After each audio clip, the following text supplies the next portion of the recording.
My friends, seekers of truth and warriors of the light, gather close. Let us speak today of a profound and often misunderstood dynamic that governs the unseen war of our existence. It is a war not always of flesh and blood, but of spirit, of will, and of perception. We are going to dissect the anatomy of opposition, the architecture of adversity, and unveil the singular most potent truth that will set you irrevocably free. Your own recognition of your power and authority is your opposition's greatest fear. This is not merely a motivational slogan to be printed on a poster and forgotten. This is a fundamental law of the spiritual and psychological universe. It is the axis upon which your victory turns. For too long, the narrative has been dictated by the external, by the noise of the critics, the scheming of the jealous, and the roadblocks set by those who wish to see you stumble. But today, we flip the script. Today, we look within, and in that internal mirror, we see not a victim of circumstance, but the architect of a destiny so potent that it causes the very foundations of the opposition to tremble. Let us begin by understanding the nature of the beast. Your adversaries, whether they are people who seek to undermine you, systemic forces that push against you, or even the internal voices of doubt that have been planted by external negativity, operate from a single, desperate playbook. Their sole, unifying strategy is deceptively simple: to stop you. That is it.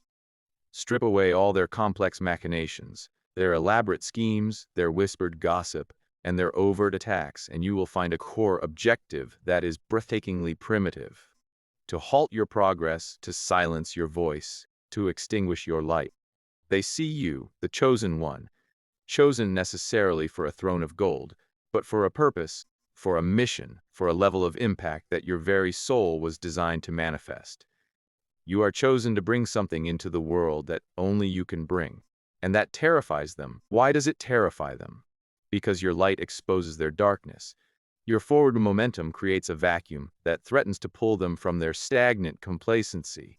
Your very existence, operating at full power, is a living indictment of their own unlived lives, their own surrendered dreams, their own compromised principles. You are a mirror they do not wish to look into. And so, their primal instinct is to shatter the mirror, to stop the reflection that haunts them. They will try to stop you with discouragement, whispering that your goal is too lofty, your dream impractical. They will try to stop you with distraction, throwing people and opportunities in your path that lead nowhere, designed only to waste your precious time. They will try to stop you with direct confrontation, building walls of opposition, spreading lies, and attempting to sever your connections. Their playbook is old, tired, and predictable. But here is the critical truth they have miscalculated. Attempts are not occurring in a vacuum. You are not alone in this fight. There is a divine equation at play, a cosmic law that ensures no weapon formed against you shall prosper. The very forces that align to stop you are met with an even greater force designed to equip you. God, the universe, the source, whatever name you give to the infinite intelligence that orchestrates all things, provides you with the necessary tools to not only withstand these attacks, but to transmute them into fuel. Think of it this way. Your opposition is like a blacksmith who, in trying to hammer you into oblivion, only succeeds in forging you into exquisite sharpness and unbreakable temper. They provide the heat of pressure and the strike of conflict, but it is the divine hand that guides the hammer, that controls the temperature, ensuring that what emerges from the fire is not ash, but a masterwork. The tools you are given are resilience, wisdom, discernment, and an unshakable peace that the will not give and cannot take away.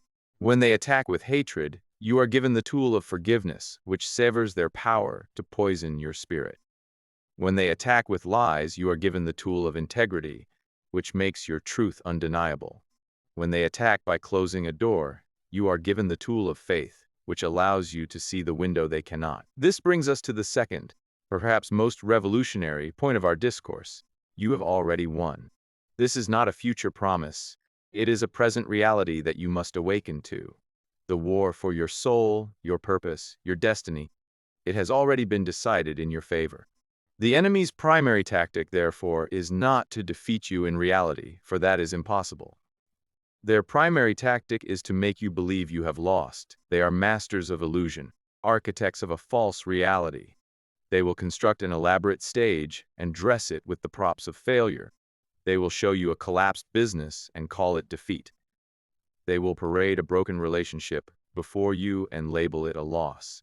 They will highlight a missed opportunity and frame it as a permanent roadblock. They create a convincing simulation of failure, hoping you will accept the illusion as truth. But you have never truly lost. You have only ever learned, grown, and been rerouted. The concept of losing is a construct of a linear, limited perspective.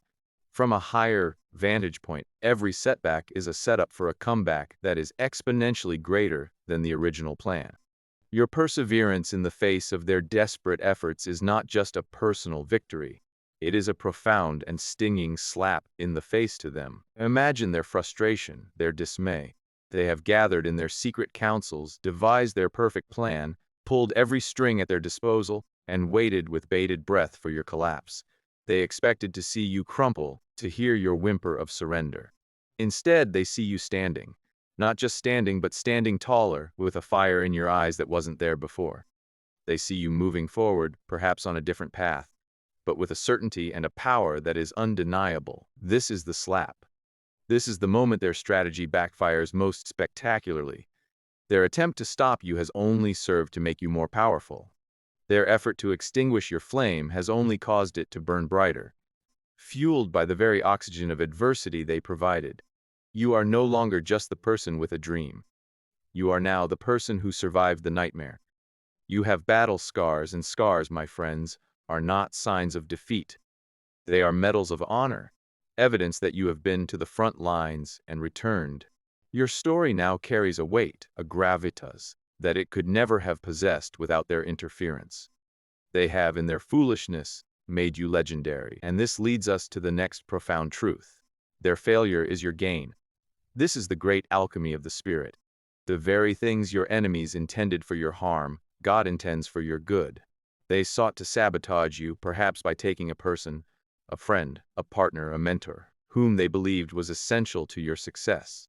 You felt the sting of that loss, the ache of that void. But what you didn't see then, and what you must see now, is that this person was a decoy. They were not your true foundation.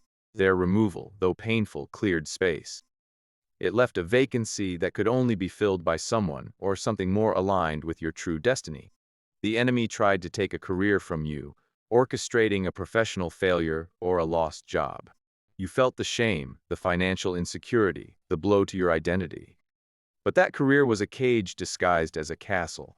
Its loss was not a punishment, it was a release. It was a forced exit from a path that would have led to a dead end, pushing you onto a new road that leads to a horizon you couldn't have imagined. Every attempt to take something from you is, in reality, a removal of a weight. Your enemies are, unwittingly, your divine demolition crew. They are sent to tear down the structures you have outgrown, to clear the rubble so that a new, more magnificent edifice can be built. The relationship that ended in betrayal taught you about the irreplaceable value of self-love and discernment. The business that failed taught you lessons in resilience, financial wisdom, and market reality that no textbook could ever offer. The health scare, perhaps even orchestrated by the stress of opposition, forced you to slow down, reevaluate your priorities, and build a stronger physical and mental temple. These events were never final destinations. They were lessons disguised as tragedies. They were classrooms camouflaged as ruins. And the wisdom you have gained from walking through these fires is a treasure that can never be stolen. It is etched into the very fiber of your being. This wisdom is your true authority. It is the source of your power. You no longer operate on blind faith alone. You operate on tested, proven faith. You have the receipts of God's faithfulness. When you speak now, you speak not from theory, but from the depths of experience. And that kind of testimony is unassailable. Finally, and most importantly, we must recognize the ultimate irony of the opposition's role. They are your stepping stone. God, in his infinite wisdom and economy, uses your enemies to clear your path and prepare you for something far better than you could have prepared for yourself. They are like the heavy machinery that rumbles through a forest, clearing the trees and leveling the ground.